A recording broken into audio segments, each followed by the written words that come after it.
guys. Welcome to the Unrivaled Potential Podcast.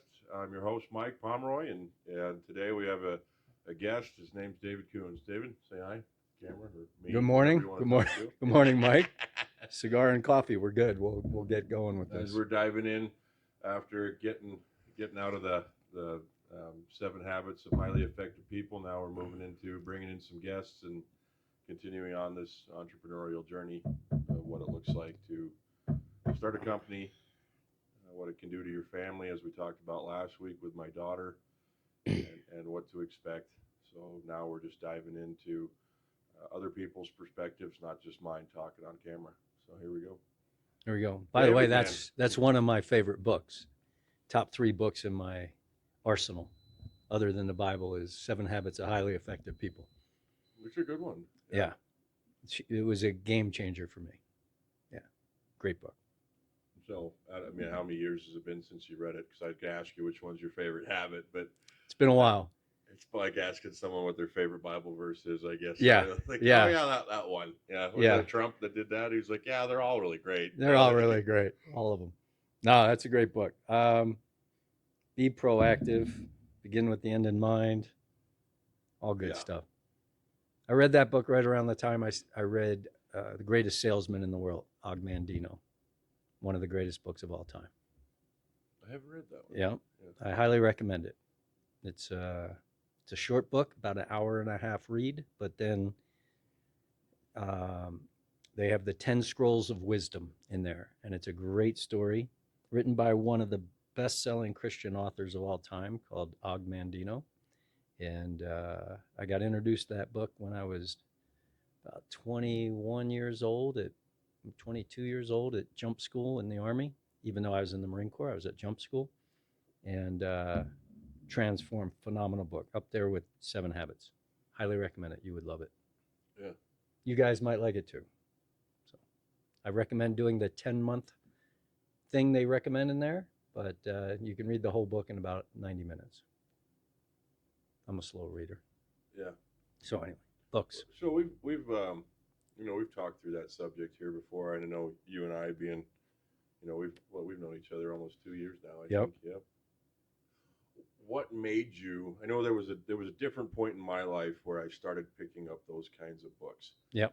What was that moment for me was, I can remember it well, and I was like, I'm just going to start reading these. And the first one, they become, even though sometimes they're more difficult to read than others, they become somewhat addicting because you can actually take those things in the book and start using them and seeing results from them quickly. When was that moment for you, David? Was it, you spent some time in the Marines, and then was it after that moment, or was it before that you've always been attracted to those kinds of books, or had a good mentor? What was that moment in your life? Yeah. So it's interesting because I've seen this in so many people, having worked with hundreds of clients. What seems to drive most people is some hole, gap, or inadequacy they're trying to fill. Oh, yeah. And for me, I was not a good student in high school. So bad student, didn't feel good about being bad student. So one day I realized, I'm 16 years old and I haven't read a book. Book reports and such, I just used Cliff Notes or just kind of weaseled my way through, but never read a book. So I went up to my English teacher, who I respected, and I didn't like many teachers, but I respected my English teacher, and I said, I've never read a book, and I should. And I feel like I should. And it was this yearning to start getting educated. And I said, what should I do? Should I go read War and Peace or something like that? And he laughed because, imagine your first book's War and Peace. Yeah. But he said, what do you like? And I said, well, I told him what I liked, and he goes, go buy The Godfather. I said, the movie? He goes, no, there's a book. I'm like, really? So I bought The Godfather book. And it was a Friday night. My parents were out of town. I was in the house all alone, so I could have gotten all kinds of craziness. And I stayed home on the couch and read The Godfather and was hooked. Ever since, I've been reading like crazy. Get into the Marine Corps, my gosh, they have reading list by ranks, monthly meetings about books, reports due about books. So to this day, Marines and Marine officers are the most well-read people I've ever come across. So during that journey, 7 Habits of Highly Effective People, Og Mandino is the greatest salesman in the world, and hundreds of other books have come my way. So that just drove a constant yearning, or as Tony Robbins calls it, constant, never-ending improvement. And now, like you said, you get into it, you get hooked to it. Now I'm just hooked to it. I want to learn more. I have this curiosity now, right? Right. Navigate by curiosity. So I have this curiosity, endless curiosity about all kinds of subjects, all kinds of industries, all kinds of skills, versus, oh my God, I can't learn that. I don't know anything about that. How could I do that? I don't think like that. I just jump in. Right. Yeah. Yeah. So that, well, you started a lot earlier than I did, I guess. I mean, I was always reading books, but I didn't read anything super productive until probably, I think it was 26 when I started reading some good self improvement kind of growth books. yeah, and that what drove that for you? Getting into the self improvement. I was tired of where I was at. Yeah. Definitely impatient with, like, it was curiosity of, you see all these books, but there was definitely a judgment to them of like, come on, Yeah. it's not that hard, Right. And then it was very finally admitting that was the age where I started looking at my life, going, this is not what I want, and I think I'm getting in my own way. So some kind of hole or gap or inadequacy there, right? That Yeah. I mean, pushed you. I was a believer, and I was not as, I knew at that time I wasn't as confident as I let on, right? Yeah. And so that was just eating me alive up inside. Yeah. And it wasn't just male ego, right? Sure. I mean, because that's there. It was definitely like it was an inadequacy that needed to be fixed. Yeah. And did you feel intimidated when you first started looking at those books, or did you just jump right in? They were hard to focus on. Yeah. Yeah. So that was where I learned, even now, and I don't know, when I was a teenager, I could read for like 7 hours in a row, right? I mean, go sit in your room and just read for hours and hours, fixated on a novel. And when I started reading these self-help books, they were good. Sometimes they kind of pulled you in, and then I found that I couldn't concentrate. I'd always come up with some kind of distraction that maybe was a little bit more stimulating. So I started reading with some music playing, and that really helped. And then that wasn't enough. Sometimes if I got into a really boring one, that you just had to make it through because it had some good advice in it, and I would start doing it in a rocking chair and read like that, and it's been really successful since then. Oh, that's cool. I like that. And I don't know whether it's like, when we were raised up, right? I didn't have a cell phone, so there was none of that stimulation, and I wondered if that's what caused some of that, or if it's just the fact that it's just who I am, right? I wouldn't call it anything like, ADHD or anything like that. I just don't know why I went from being able to focus on a book, or it may just be the type of book. Because you wanted to.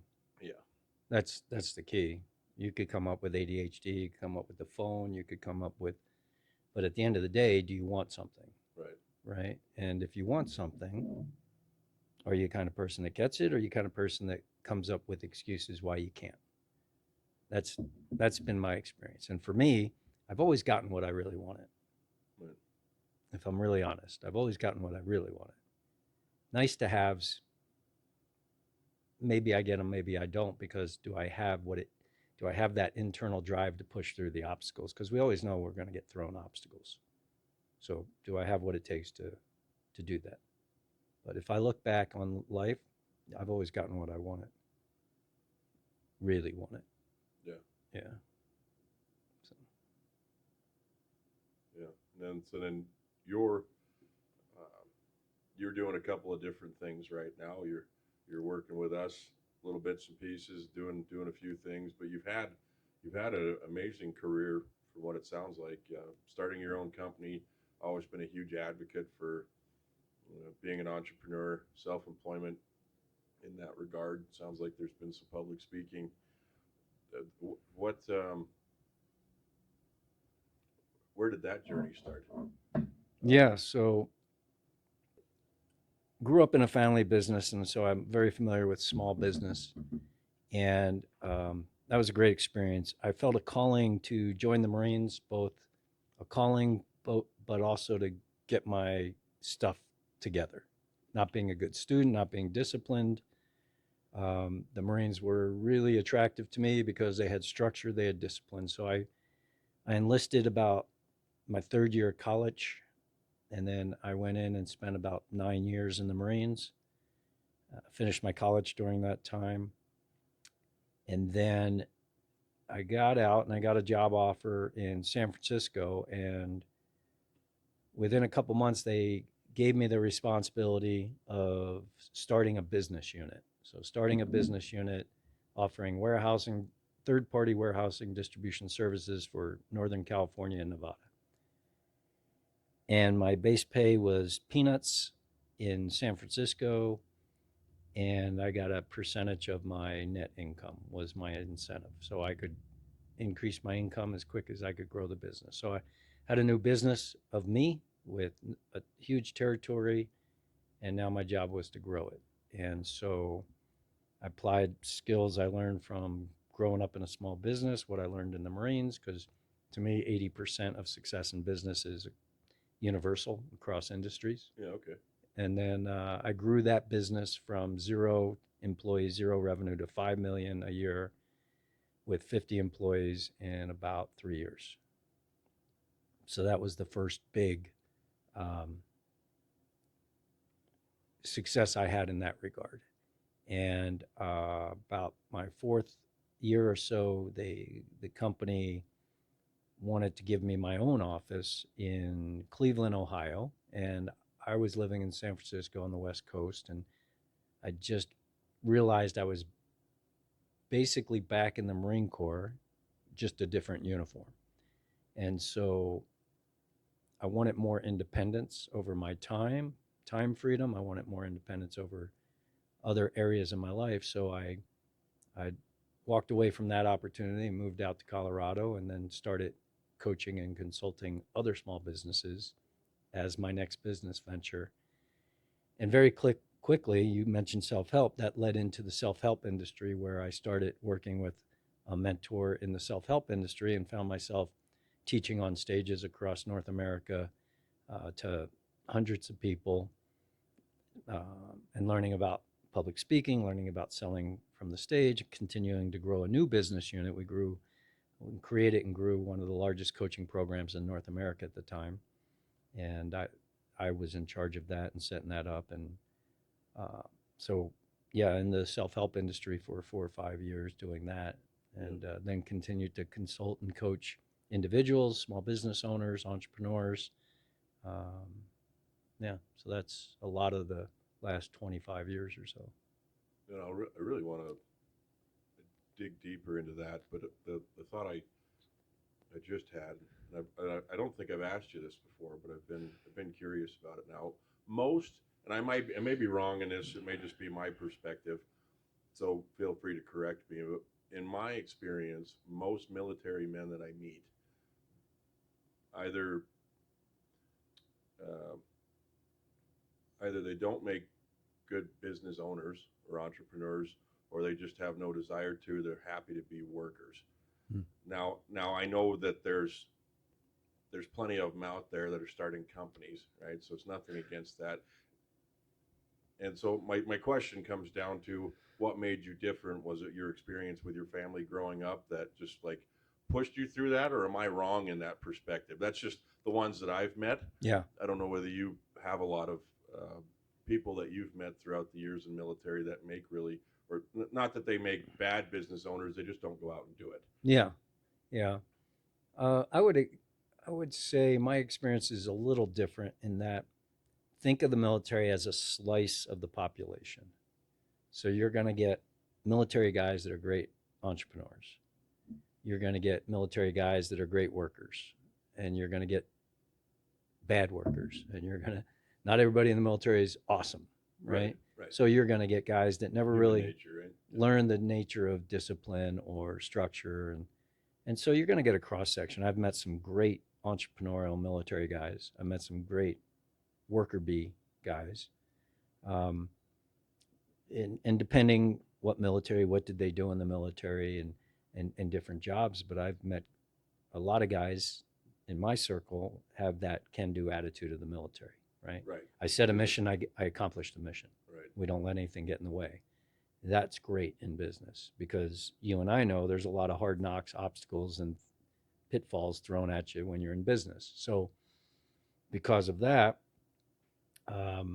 if I meet another Marine with instant brotherhood, instant bond. I won a lot of business just because he was a Marine, I was a Marine. So handshake's done. There's trust, there's understanding, and then I've met people that were in the military and you would have never known. So I think your observation, that's the people you've come across, and it really Right. just depends. Yeah. Okay. Yeah, I'd like to say, oh, no, they're all great, but Yeah. not everybody that I worked with was great in the military, and not everybody I work with is great. When you find great people, as you know, you hold on to them. You find great clients, hold on to them. You find great employees, hold on to them. Yeah. Well, it just didn't seem like there was there's plenty of skills to use from the military, definitely to use in business. Just the ones I've met just don't go out and do it because they're perfectly content to work. And I didn't know if that was I'm sure it's different branches and stuff like that. But, Sure. So you went San Francisco. Now you took 3 years. You started into this company. You're building a $5 million company. Mhm. Walk us through that a little bit more in depth of what that looked like. Was it exhausting? I mean, in that you had to change, right? Obviously, you've been leading crews in the military. You've been leading guys. You're a man's man in that regard. But then you've got 30 employees. What was the step from 0 to 5 employees to, let's say, that's a good company, right? You can make $1 million a year, which is what most people's goals is going to be, like hit that million. Yeah. That was mine, right? And now it's 10. Yeah. So from 1 to 5 employees all the way from 5 to 15. Yeah. What if you can remember, what was the shifts that happened from that? Because I definitely, like, 0 to 5 for me was friends, buddy. We're working together. We're doing this close-knit group, to a little bit more disconnected. Yeah. Well, it's at the time I didn't realize it, but looking back, it's those constraints that drive us. My constraint was I'm living in a very expensive city and I'm not making any money, and I have to grow. So that's number one. Number two, my other constraint is I'm making money only from my net income, so I have to be aware of profitability.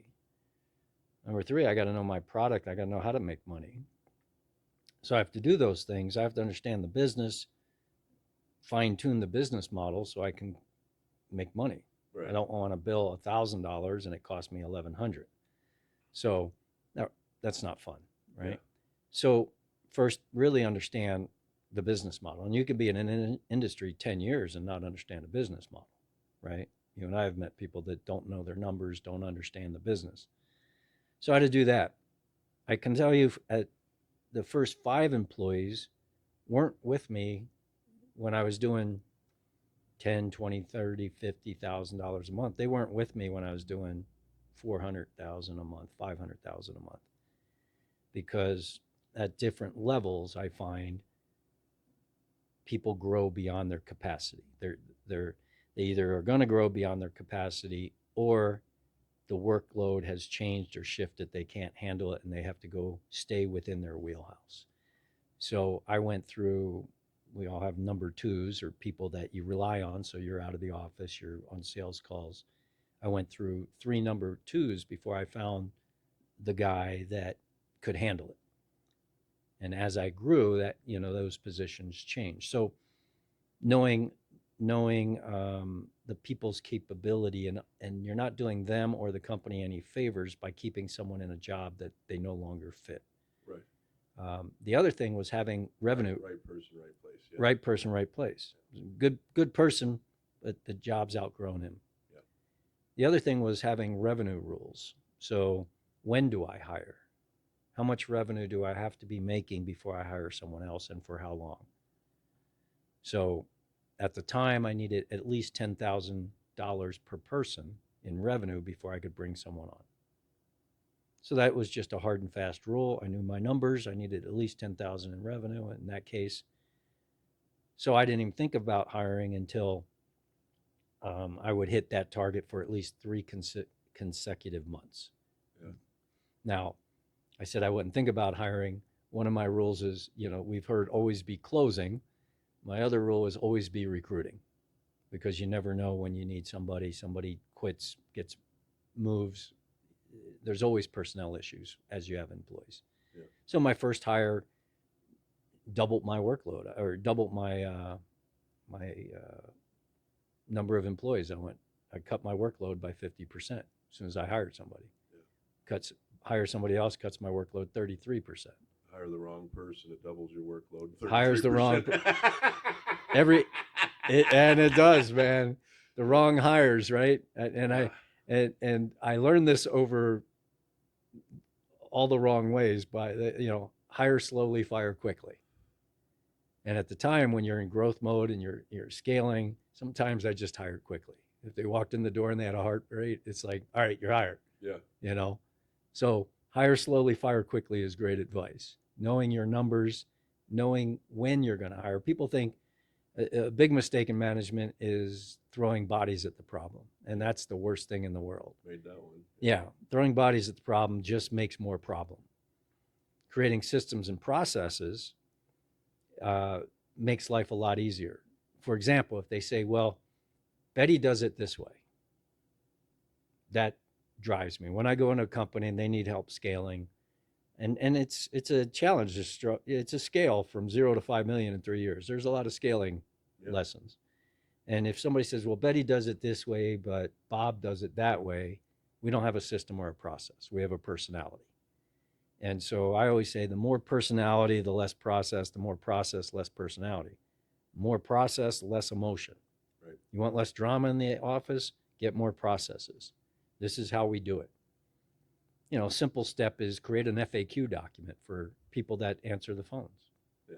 A running FAQ, so they don't have to come, if they have to come ask you, hey, Mike, this person asked about this, what do we do? There's probably about 20 normal questions that you get throughout the work week. Yeah. That's it. You create a document. 5 main ones. Yeah. Put your answers in there. Yep. Now Now you never have to be bothered with it again. So those kinds of, if you're ever going to do something a second time, create a system or a process around it.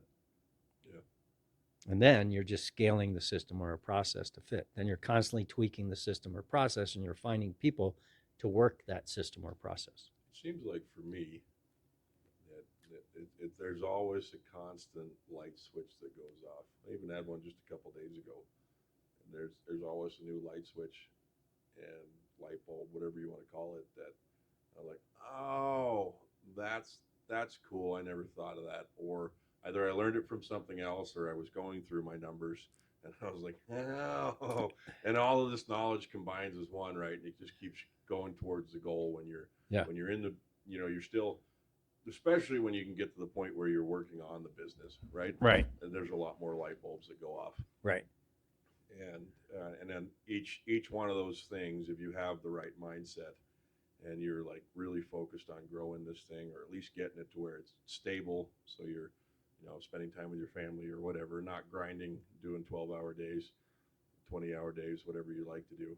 And there's just, like every quarter, let's say every 3 months, you look back and you're like, oh, could have done that one differently. Yeah.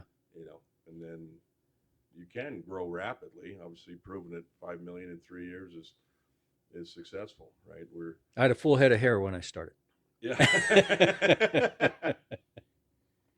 Not true, but yeah. But I have gray hairs, but I trim them down so you can't see them. Yeah. Well, light blonde is what we call them. Yeah, there you go, light blonde. I gave up. I surrendered. Well, you talked hours, and you know, there's only so many 80-hour weeks. There's so, Right. right? And I was younger. I was single. It was easier. I didn't have a wife. I didn't have kids. Made it easier, but still grueling. I worked 6 days a week for a couple years. I worked some Sundays. People say, oh, I worked 60, 80-hour weeks. And if you go check them, they probably worked about a 50-hour week. People think they worked an 80-hour week, and it's really about 50. Yeah, you gauge by how tired you are. Yeah. But I used to track my hours, and so I would hit 40 hours many, many weeks. I'd hit 40 hours Wednesday afternoon, evening. Yeah. And that's depressing. But a lot of that is understanding those numbers. You and I are big fans of spreadsheets. I'm a big fan of creating the spreadsheet, because by creating the spreadsheet or creating those formulas, I really understand how everything relates. And so what do I track? I'm tracking hours, I'm tracking cost per square foot, I'm costing throughput, productivity.